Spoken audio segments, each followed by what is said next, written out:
आप सभी को आज के दिन बहुत बहुत मुबारक हो। आज हम लोग गणतंत्र दिवस सेलिब्रेट कर रहे हैं, पूरे देश में इसको मनाया जा रहा है। गणतंत्र दिवस से पहले हमारा देश आज़ाद हो, जब हमारा संविधान लागू हुआ था तो उसी दिन से गणतंत्र दिवस मनाना शुरू किए हैं। ऐसे तो हमारे देश की आज़ादी 15 अगस्त 1947 को आज़ाद हो गया था, लेकिन आज़ाद होने के बाद भी हमारे देश में कोई नियम कानून नहीं था।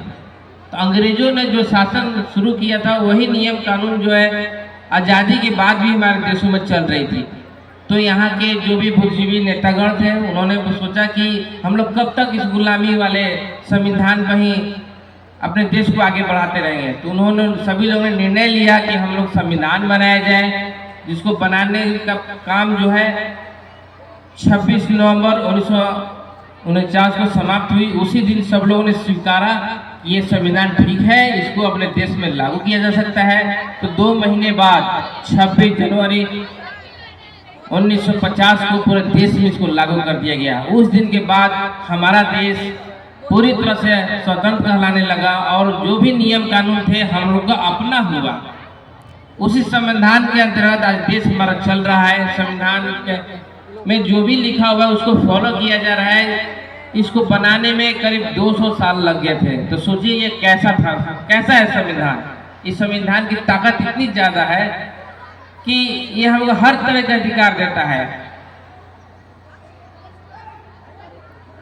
ये तो 26 जनवरी की बातें हुई है और बहुत सारे प्रोग्राम हैं जो आपको बताएंगे लोग, लेकिन मैं एक अपना अनुभव शेयर करना चाहता हूँ आपसे।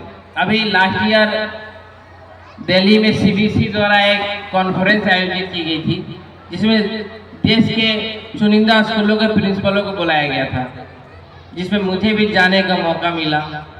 वहाँ जाने के बाद जितने भी प्रिंसिपल थे सबको 5-5 मिनट का एक समय दिया गया, आप अपना अनुभव शेयर कीजिए। और टॉपिक ये था कि समाज को हम लोग कैसे डेवलप कर सकते हैं।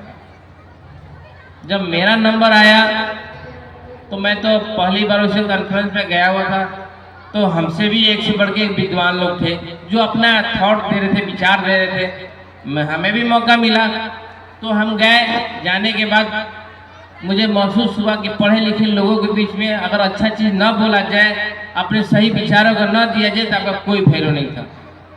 मैं तो अकेले खड़ा था, लेकिन मेरे पीछे मेरा स्कूल का नाम था और स्कूल के नाम के पीछे इस डिस्ट्रिक्ट का नाम था, उसके पीछे इस स्टेट का नाम था। सबकी इज्जत दांव पे थी। अगर मैं अच्छा ना बोलूँ, ना अच्छा विचार प्रस्तुत करूँ तो सबकी जगह साई हो जाती।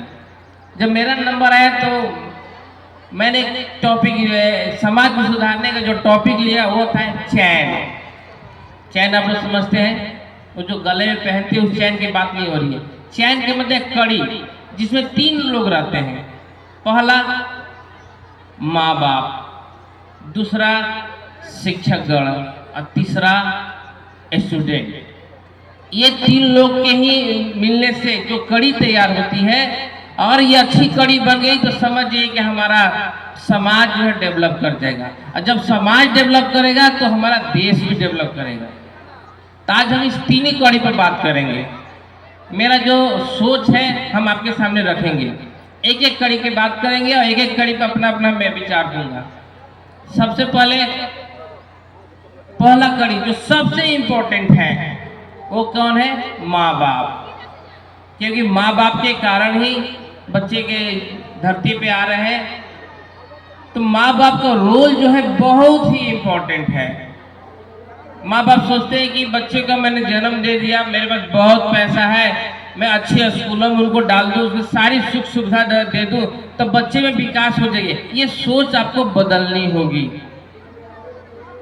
आप घर में जो पौधा लगाते हैं, पौधा कितना भी कीमती क्यों न रहे और आपके पास एक से एक खाद रहे, सब कुछ रहते, क्या पौधा अच्छा फूल दे देगा?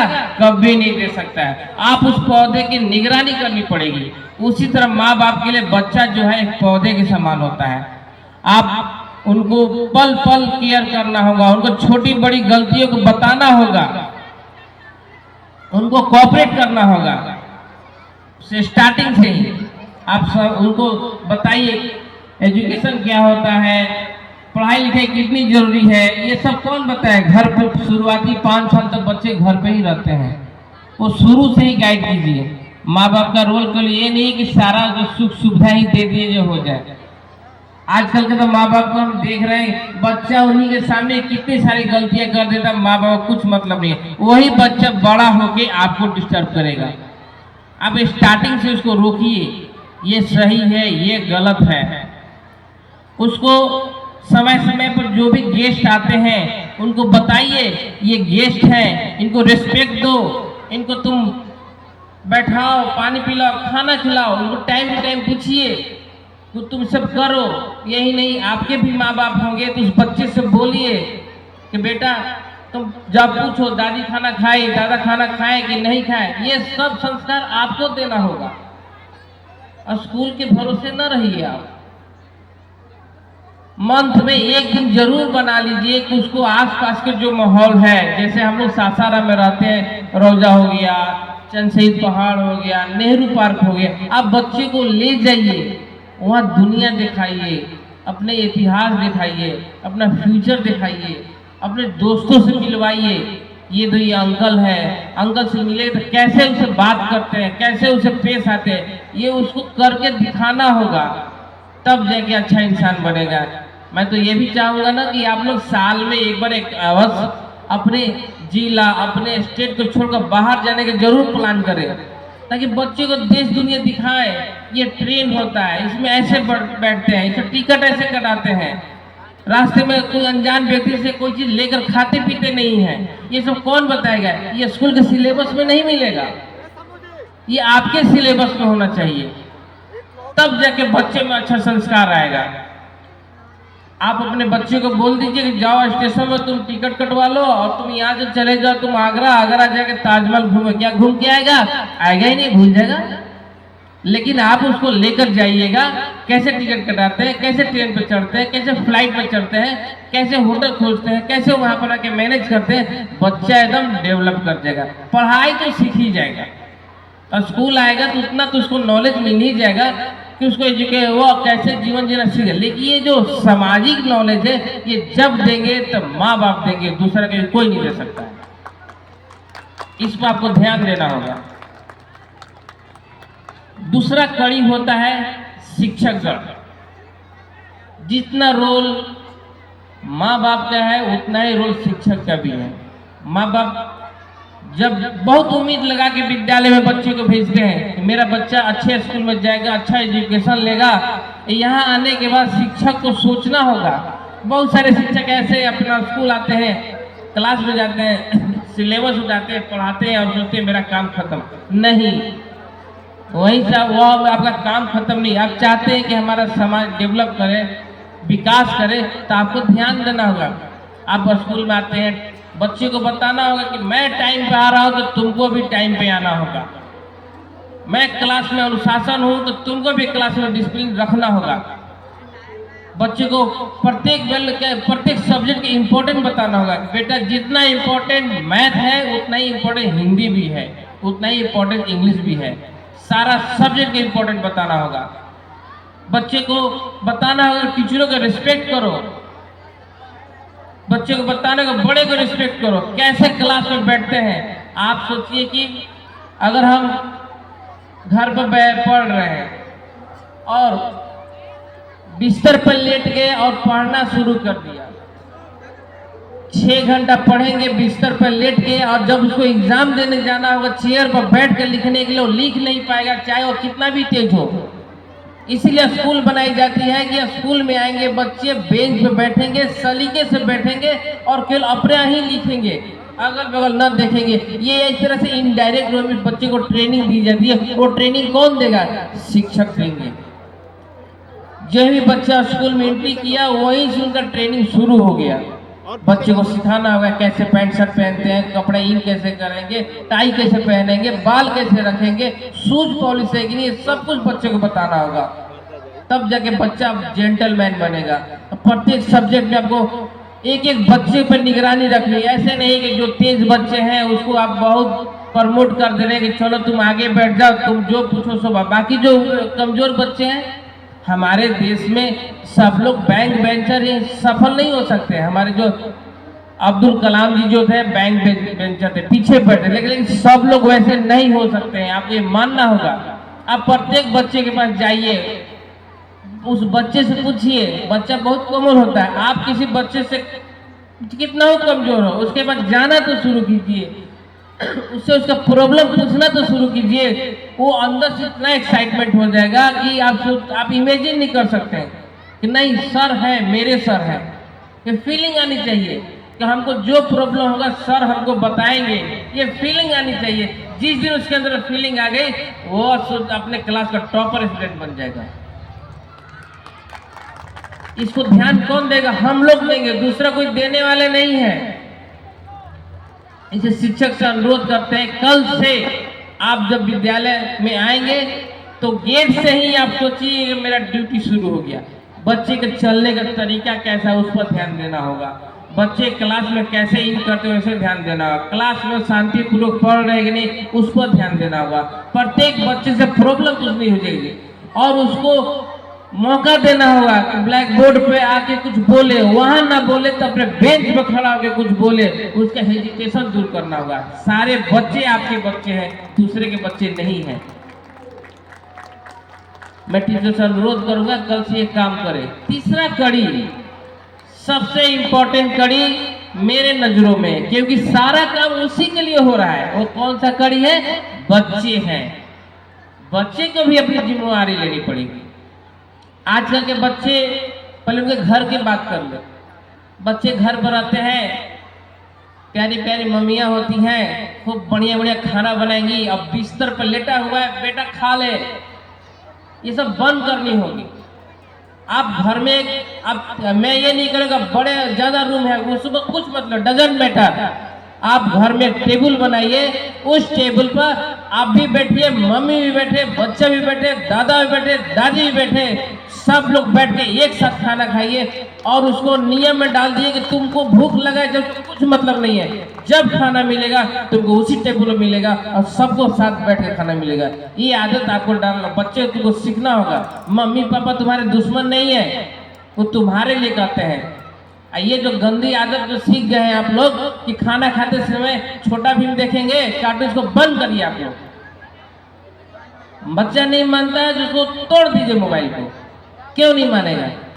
एक छोटा सा एक्सपीरियंस शेयर करना चाहते हैं। हम पीजीआई गए थे तो मेरा जो छोटा लड़का बहुत कुरकुरे चिप्स खाता था, तो मैं गया वहाँ पर। जाने के बाद डॉक्टर से बोला कि देखिए बहुत ये खाता है कुरकुरे चिप्स और इसके खाने से इसके पेट में दर्द बहुत होता है। तो वहाँ एक लेडी डॉक्टर थी, बोले बहुत मुस्कुराई, बोले कि वाह ये खाता है कुरकुरे चिप्स।